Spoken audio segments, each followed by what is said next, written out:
First, 1. The hidden tea time fee. The real engine behind the financial ledger of existence. There is a hidden multiplier, an unseen X-gap factor ratio that increases value simply because time has passed, not necessarily because quality improved. This is the cosmic phenomenon identified as financial ledger of existence, operated by an unseen hidden tea time fee. In environmental mechanics, this means time itself charges interest. Every generation inherits a higher baseline field, but this baseline increase does not guarantee higher individual quality. Time adds value pressure, not necessarily skill enhancement. This is why new things appear more expensive or more advanced, even when their intrinsic essence is worse. This phenomenon affects everything: technology, culture, sports, performance, social expectations, human bodies, training systems, energetic fields. Now let's apply this same mechanics to your comparison. 2. Bruce Lee versus Michael Jai White.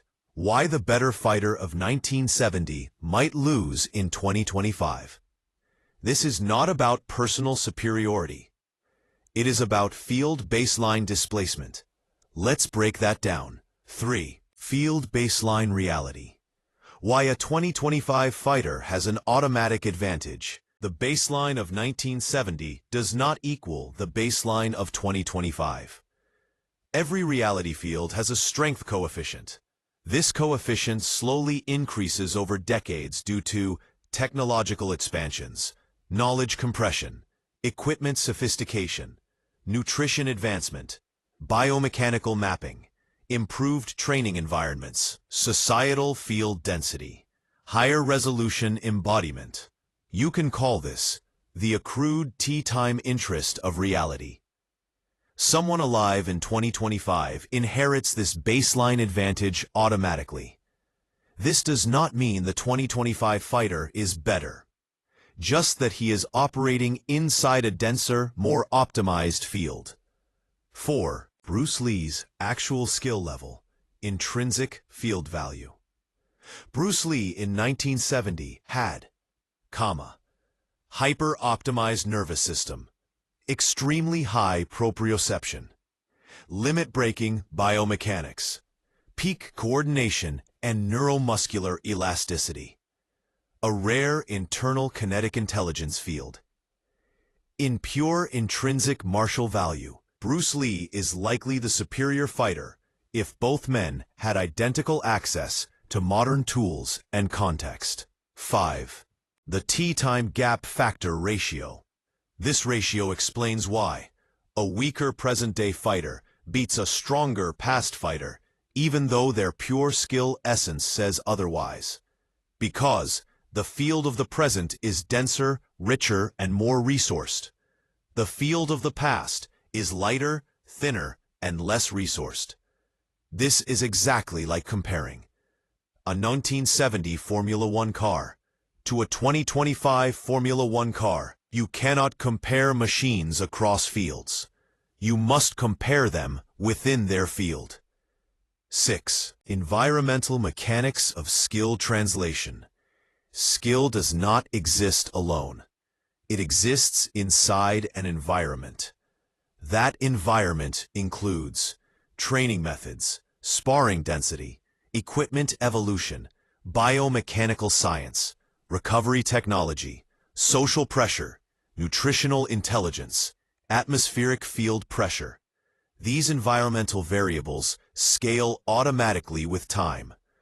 So even if Bruce Lee is more gifted, more efficient, more fluid, more innovative, Michael Jai White inherits denser training, heavier baseline strength, modern conditioning, high-speed cameras for technique refinement, decades of collective martial knowledge, improved recovery systems, environmental density of the tea-time field.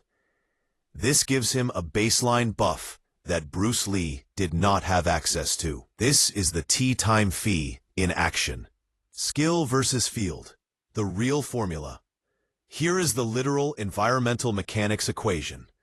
Intrinsic skill value equals the raw martial gift, Bruce Lee's domain. Environmental field baseline, EFB, time accumulated upgrades, Michael Jai White's domain. Who wins?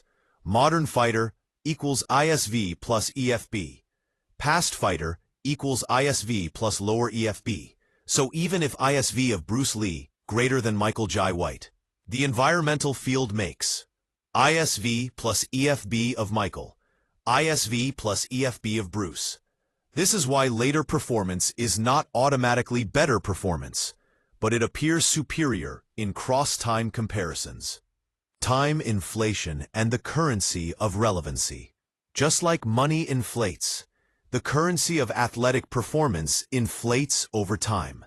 The currency of technology inflates over time. The currency of strength inflates over time. The currency of skill inflates over time. This does not mean newer equals better, older equals weaker. It means the entire field of existence is indexed to T-time inflation. Performance increases because the field increases, not the individual. Final truth. Past to past versus cross-time comparison are not the same. Within his own era's field, Bruce Lee was a reality bender. Within today's inflated field, Michael Jai White is operating with stronger physics, better science, denser atmosphere of knowledge. So the win shifts not because of superiority, but because of T-time inflation of existence itself. 10. Final verdict. Bruce Lee's intrinsic skill is greater than Michael Jai White's intrinsic skill. But the environment of 2025 gives Michael an unfair bonus. Performance must be measured relative to the field of its time, not across time. The hidden T-time fee is the missing variable nobody considers. The physics of reality inflation.